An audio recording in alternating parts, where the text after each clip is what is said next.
연세와병원의 정형외과 전문의 김도현 원장이라고 합니다. 제가 여러분들께 설명드릴 내용은 의사들도 잘 모르는 손과 팔 저림이라는 제목입니다.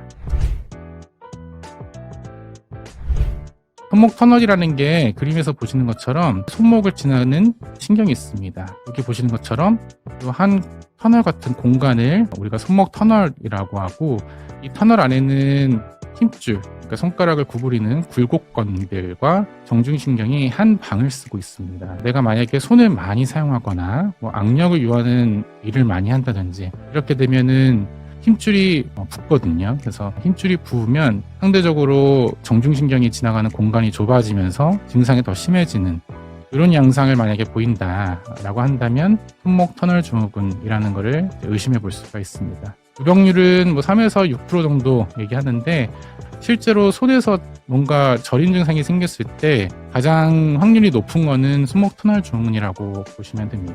집에서 자가 진단법으로 간단히 해볼 수 있는 건 팔렌 테스트라고 해가지고 그림에서 보시는 것처럼 손을 이렇게 30초 정도 유지를 한 다음에 뭔가 저림 증상이 생긴다라고 하면 내가 손목 터널 증후군이 있을 수도 있겠다 의심을 하고 병원으로 방문하시면 되겠습니다. 여기 그림처럼 엄지손가락 밑에 이 살이 이렇게 폭 파이게 됩니다. 왼쪽 손과 다르게 오른쪽은 파여 있죠. 이거는 좀 많이 진행이 된 거라서 보여드리는 거고, 이런 거를 이제 근육 EMG 검사를 하면은 나오는 거죠, 초기에도. 그래서 치료는 보존적 치료를 우선은 보통 하죠. 그러니까 내가 증상이 생긴 지 얼마 안 됐을 때에는 주사나 어떤 수술이나 이런 거를 바로 한다기보다는 보존적 치료를 먼저 해보는 겁니다.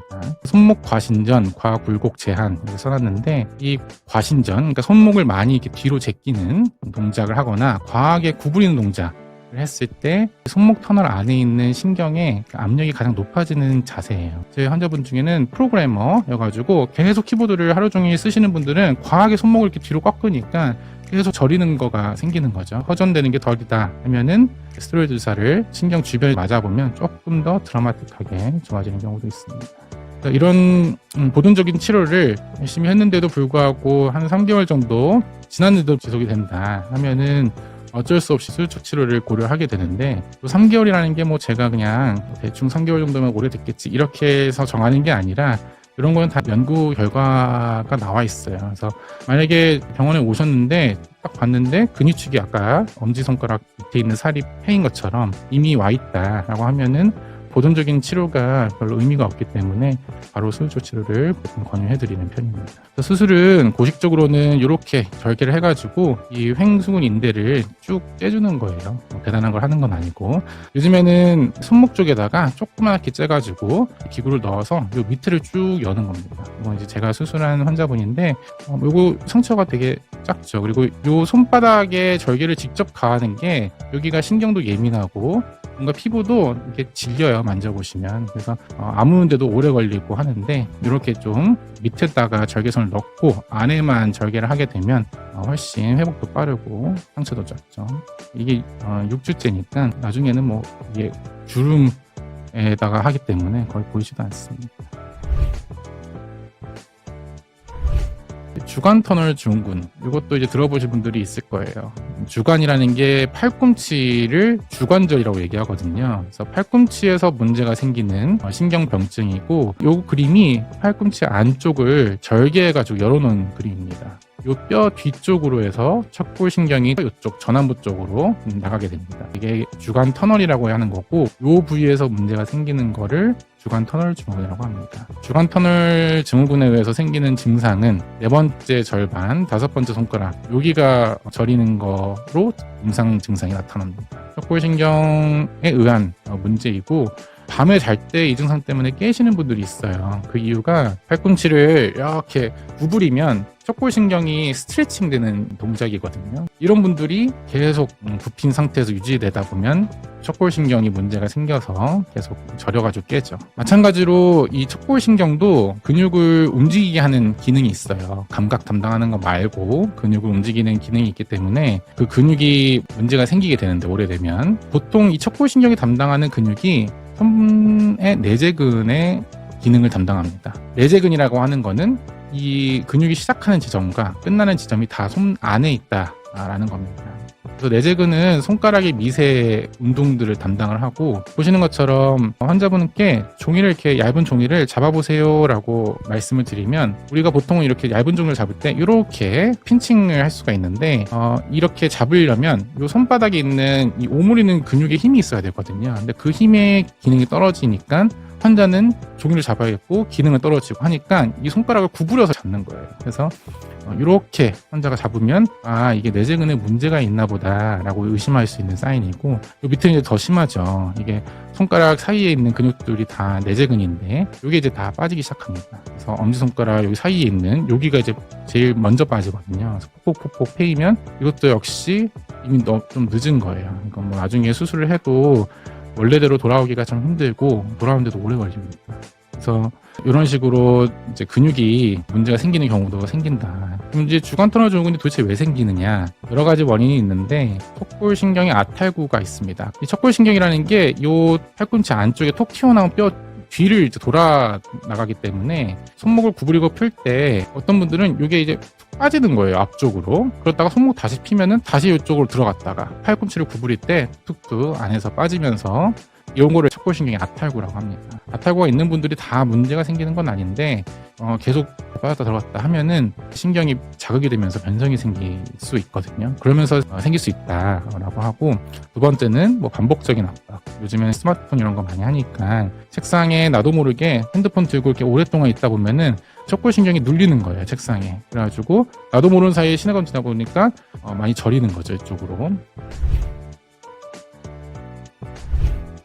이 흉곽 출구라고 하는 게 이 목에서 경추신경이 추간공을 통해서 빠져나오는데, 이 신경이 쭉 여러 줄기가 나오거든요. 근데 이 신경이 나올 때 이 근육 두 개 사이를 이제 삐집고 나오는 거죠. 이게 앞에가 전사각근, 뒤에가 이제 중사각근이라고 하는데 그 사이를 신경이 삐집고 나옵니다. 그러면서 혈관과 정맥과 같이 이 통로를 통해서 쭉 팔로 내려오거든요. 여기가 이제 겨드랑이 부분이고, 여기서부터 여기까지 흉곽 출구라고 하는 부분이에요. 일부 환자분들에게서 이 부분에서 신경이 눌리면서 아니면 혈관이 눌리면서 팔에 저림 증상이 오는 거를 우리가 흉곽 출구 증후군이라고 합니다. 이 흉곽 출구 증후군은 경추 신경병증처럼 뭔가 신경들이 분지하기 전에 영역에서 넓게 눌리기 때문에 굉장히 구분이 돼 있지 않아요. 전반적으로 뭔가 애매모호하게 쫙 퍼지듯이 저리는 거죠. 이런 식으로. 제가 설명드렸던 신경병증들에 비해서 확실히 많이 드문 질환입니다. 하지만 계속 이 앞에 있는 원인들 다 체크해 봤는데 뭔가 증상이 계속 맞아떨어지는 진단이 없다 하면은 이 흉곽출구까지 의심을 해보는 거죠. 집에서 해볼 수 있는 간단한 자가 테스트는 루스 테스트라고 해가지고 유발 검사, 팔꿈치를 들어가지고 손을 이렇게 쥐었다 폈다 하시는 거예요. 이렇게 해서 한 3분 정도까지 해보는데, 그때 내가 평소 저리던 증상이 유발이 된다 하면은 흉곽 출구가 문제일 수도 있겠다라고 의심을 하는 겁니다. 특징적으로는 목 주변 통증을 동반합니다. 그러니까 딱 이 목 이 뒤에 있는 아픈 게 아니라 요쪽 여기가 근육이 굉장히 타이트해지거든요. 환자분들 심한 분들 보면 여기를 조금만 눌러도 굉장히 아파하시는 분들이 있어요. 그래서 이 흉곽출구 증후군이 진단이 딱 이렇게 나와 있는 게 없어요. 그러니까 무슨 말이냐면 뭔가 MRI를 찍어도 정상으로 나오고 뭐 신경전도 근전도 검사를 해도 정상으로 나오고, 그러니까 이런 검사를 다 했을 때 무슨 문제가 생기면 그게 진단이 되는 겁니다. 이렇게 진단이 돼서 치료를 할 때에는 처음에 이제 자세 교정이죠. 이게 뭐 어릴 때부터 태어나기를 이렇게 저리면서 태어나지는 않기 때문에 뭔가 내가 자세를 몇십 년 유지하면서 생기는 증상이니까 이 자세 교정을 해보는 겁니다. 그래서 이제 그림처럼 고개를 반대쪽으로 쭉 당기는 거예요. 전사각근, 중사각근이 쫙 늘어나면서 이 사이에서 삐져나오는 신경이 공간이 넓혀지는, 근육이 타이트하기 때문에 근육 타이트한 거를 풀어주는 운동입니다. 그래서 이런 식으로 운동을 하고 앞으로 뭔가 가슴을 모으는 자세보다는 가슴을 좀 여는, 그렇다고 해서 과하게 여는 게 아니라 편하게 모으는 자세를 많이 한다고 한다면 가슴 열어주는 거죠. 이런 식으로 자세 교정을 하면서 보는 거고, 이렇게 스트레칭 운동뿐만 아니라 이 가슴을 열려면 그 뒤에 있는 견갑골 주변 근육을 운동시켜주는 거예요. 헬스 이런 거라기보다도 고무줄 운동, 세라밴드라고 하는 운동을 해가지고 바깥쪽으로 돌려주는 종류는 다양하지만 후면 근육 운동을 잘 해주면 앞에 가슴이 열리면서 흉곽출구 부분이 압박되는 환경에서 좋아질 수 있다라는 거고, 이런 운동 치료가 즉각적인 효과를 발휘하는 건 아니기 때문에 너무 힘드신 분들은 전사각근 주사 치료를 해봅니다. 전사각근만 주사를 해볼 수도 있고, 아니면 그 뒤에 있는 중사각근도 같이 주사를 하는 경우도 있어요. 주사를 요 근육에다가 치료를 해보면 타이트한 근육을 흐물흐물 말랑말랑하게 만들어주면 뒤에 사이에 끼어있는 신경이 압박되는 게 풀어지면서 만약에 주사 치료를 맞았는데 드라마틱하게 좋아졌다 라고 한다면 또 이거를 진단적 가치로 사용합니다. 치료 겸 진단이죠. 그러니까 주사 치료를 했을 때 드라마틱하게 좋아지면 흉곽출구 요 부분 때문에 문제가 있구나 라고 또 생각하기도 합니다. 이런 거를 1년 동안 열심히 해봤는데도 고동주출혈 변호 반응이 없을 때는 어쩔 수 없이 평생 저리면서 살려고 할 수 없으니까 요거를 해결하려면 수술적 치료를 이제 하는 거죠. 그러니까 제일 많이 하는 거는 전사각근 절제술이에요. 앞에 전사각근이 가로막고 있기 때문에 그 밑에 쇄골에 부착되어 있는 부분부터 해서 일부를 절제해내면 앞에서 꽉 누르고 있는 근육을 없앤다기보다도 일부를 밑에를 절제하면서 풀어주는 거거든요. 그런 식으로 하면 앞에서 꽉 눌러주는 게 없어지기 때문에 신경 증상이 좋아진다라는 거고, 제2갈비뼈 절제술은 요거는 이제 밑에 있는 바닥 부분을 수술적으로 해준다는 건데 많이 행하는 수술은 아니기 때문에 문제가 있으면 고려하는 겁니다.